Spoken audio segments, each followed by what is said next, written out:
Now for our last part of Chapter 5 on the first 2 years of biosocial development, let's talk about general health of an infant and toddler. So first we're going to talk about the importance of keeping the infant brain safe. We'll touch on a couple of the health risks of infancy and talk briefly about immunizations. First, in keeping the infant brain safe, it is absolutely critical that an infant and toddler have access to lots of stimulation. So play, which is really kind of the work of early childhood, allows for a variety of experiences interacting with the environment. And those experiences help this really important sensory, perceptual, motor skill develop. It also helps brain connections get made as well as pruned. So stimulation in the environment is a really important aspect of actually not only developing the brain, but keeping the brain safe. So if you don't have enough experience, you may not develop the parts of your brain that you're going to need later in life. It's also important to reduce chronic stress in the developing brain.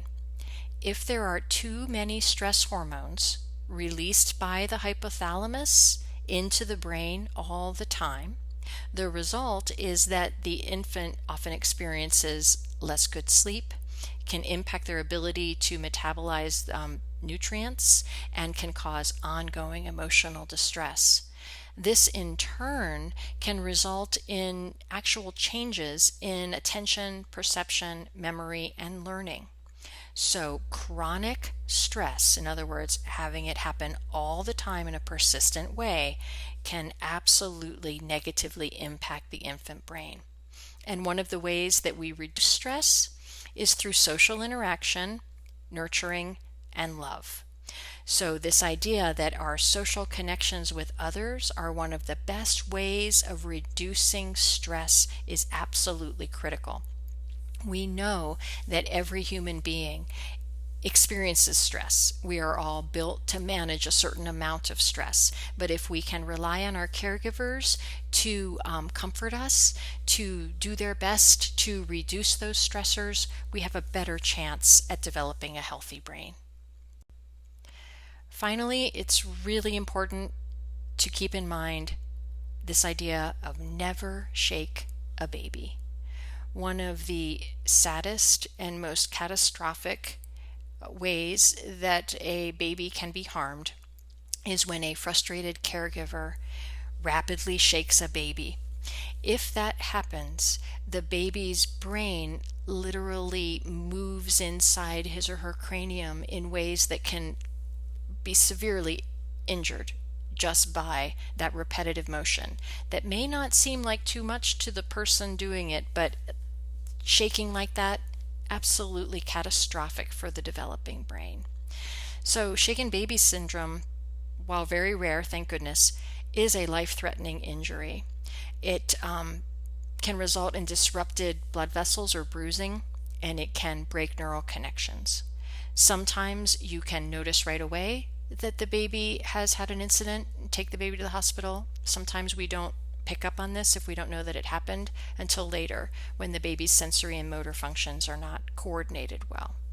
So it's absolutely critical that we as child development people focus on supporting caregivers who might be under a lot of stress so that we can make sure that they have better coping mechanisms, that they don't get to the point that they take their frustration out on a baby. So this is a really critical thing to work towards preventing. So other risks in infancy, this is not a very optimistic topic, but we do need to know this. Unfortunately and sadly, most deaths of a child happen in the first month after birth. So it's really important that caregivers be vigilant and careful in their supervision. In developing nations, where maybe we're not as worried about diseases or malnutrition, almost 99.9% of 1-month-olds are going to live to adulthood. So that's a very positive statistic. It's not that positive in less well-developed nations where diseases and malnutrition play a really significant role. In Western cultures, in most cases, educated women tend to have fewer children, and those children tend to be healthier. And this is a demographic phenomena that doctors have been concerned about, for a long time.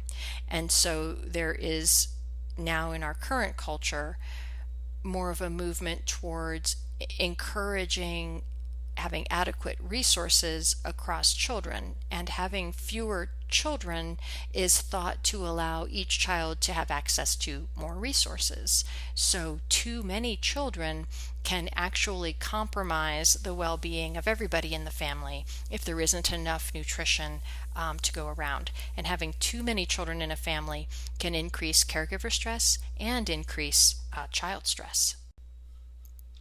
Another important health risk to pay attention to is SIDS, or sudden infant death syndrome. Now, there's been a lot of growth in this particular area of research, and a scientist named Dr. Beal found in her studies that almost all SIDS deaths that she studied were sleeping on their stomachs. So that's a behavioral thing that maybe as a culture she thought we could intervene on. Since we don't quite understand why some babies die in their sleep, we really don't quite understand how this occurs, but to identify that sleeping on one's stomach is a risk for SIDS can lead to parenting practices which will reduce the risk and hopefully reduce how often SIDS occurs. Now, stomach sleeping isn't the only risk factor that we have, but it is one that we can control. Other risks include low birth weight, being male, having parents who smoke, having too many soft blankets or pillows near their heads. So you actually want to clear the immediate environment so that the baby has places for the airway to be totally open. Sadly, bed sharing is associated with SIDS, and wintertime, where breathing might be more labored, is a higher risk time. There are also other genetic abnormalities that could be associated with a higher risk of SIDS. Oftentimes, when a baby has experienced SIDS, it turns out there are multiple risk factors at play, so it's usually not just one thing.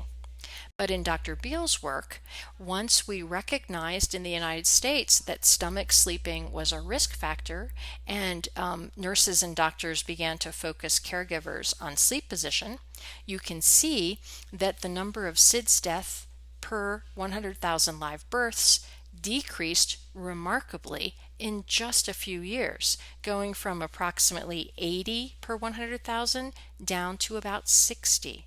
So that kind of decrease over time has been demonstrated by some changes in parenting practices. So SIDS is an example of something that is traumatic and devastating to families, where researchers are trying to understand this complex interplay between biology and environment. And it's also an example for how we, as people who might be working in the field of child development, need to continually educate ourselves, because new research might come in which would give us some important ideas that we can share with parents, and thus help more infants get to that critical point of 1 month old where they're most likely to keep surviving into adulthood. So in addition to those health risks and things that we're looking out for, we also want to consider how to protect and develop a baby's immune system over time. And this gets us to the field of immunizations, which I realize, particularly in my role as an autism researcher, can be controversial. And so let me lead off with, in my particular area, autism, the idea that of all of the studies that have been done worldwide, we are extremely confident that vaccines do not cause autism. Vaccines do not cause autism. There is so much scientific information about that fact that that alone could be its own lecture. Just one example for you. In Denmark, which is a socialized nation, you are able to enroll every single child into studies because they all seek their medical care at government-related institutions. Denmark has done several series of studies where they tracked every child in the population of Denmark, and they tracked when they got their vaccines, and they tracked their illness trajectories, and they tracked the onset of various conditions, including autism. And their data is about as convincing as one can imagine that babies who are immunized on time not only don't develop increased risks of conditions like autism, but they are much more likely to survive when they are vaccinated or immunized against illnesses that do have a very, very bad impact on health. For example, smallpox, polio, measles, those diseases were some of the biggest health risks to developing babies years ago. And if parents make decisions not to vaccinate their child, not only are they putting their child at risk for these diseases, but they are putting vulnerable people who may come into contact with that child at increased risk. So, for example, infants until a certain age can't be vaccinated for measles. It isn't until you get to a certain age that you can handle those vaccinations. If a family has an older child that they decide not to vaccinate for measles, that child might be okay if they get measles, but they are likely to bring something home that could be very bad for the health of that vulnerable infant. So vaccinations are not only critical for the health of the individual baby who gets the vaccinations, but they're absolutely essential for the health of the people around the baby. So I cannot echo that enough. This is not an area for an opinion. The science is clear. Immunizations and vaccines are critical for healthy development. I honestly do not know a single physician, a single developmental epidemiologist or public health official who has not vaccinated their child. When you have enough information, you recognize that immunizations are a way of getting the body's natural immune system to naturally resist a disease. And immunizations not only help us reduce mortality, but they help us develop a population-wide resistance to things that in the past were absolutely devastating. So immunizations are important.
Hello again. Sorry, the sound seemed to have gone out on that last slide.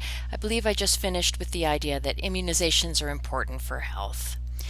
Now, that's not to say that there aren't problems with immunizations or things that medical professionals need to be careful about. So the whole process of how we develop vaccines and deciding the timing of giving a vaccine to a developing child, all of those decisions in clinical practice are based in research, not just in the United States, but internationally.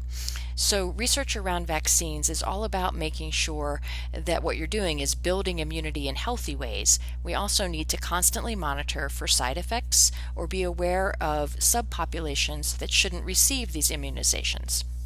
So, the science that tells us that in general immunizations are safe is also the science that tells us that if a mother has measles or rubella, as it's called medically, in the second term of pregnancy, so basically about from 3 months to 7 months pregnant, then that embryo has been exposed to some measles, and the mother and baby should not receive another vaccine for measles. So that would be a group that you would exclude for medical reasons. Newborns are not ready for vaccinations. There's a specific schedule that's timed out that a nurse or doctor can walk you through. And there are individuals with compromised immune systems who also are not safe to take vaccines. There are also problems with regard to access and with how far along our research has gotten. A couple of the diseases that worldwide really impact children significantly are AIDS and malaria, for example, and we don't have an effective vaccine yet for the broader population for those diseases. And even when we do have scientifically backed vaccines, it's really hard to get them to everybody who needs them, especially for people who live in rural areas. So, in conclusion, infants are very vulnerable biologically, and they need their caregivers for protection.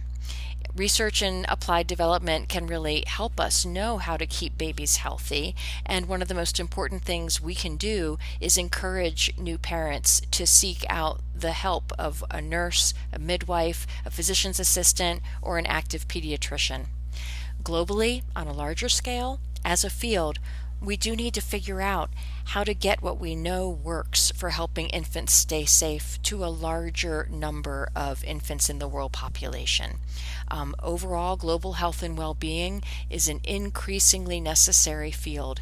We do have a lot of ideas and research behind those ideas about what can help, and now our biggest challenge is trying to get those healthy practices out to every infant around the globe. Thank you for your time and attention.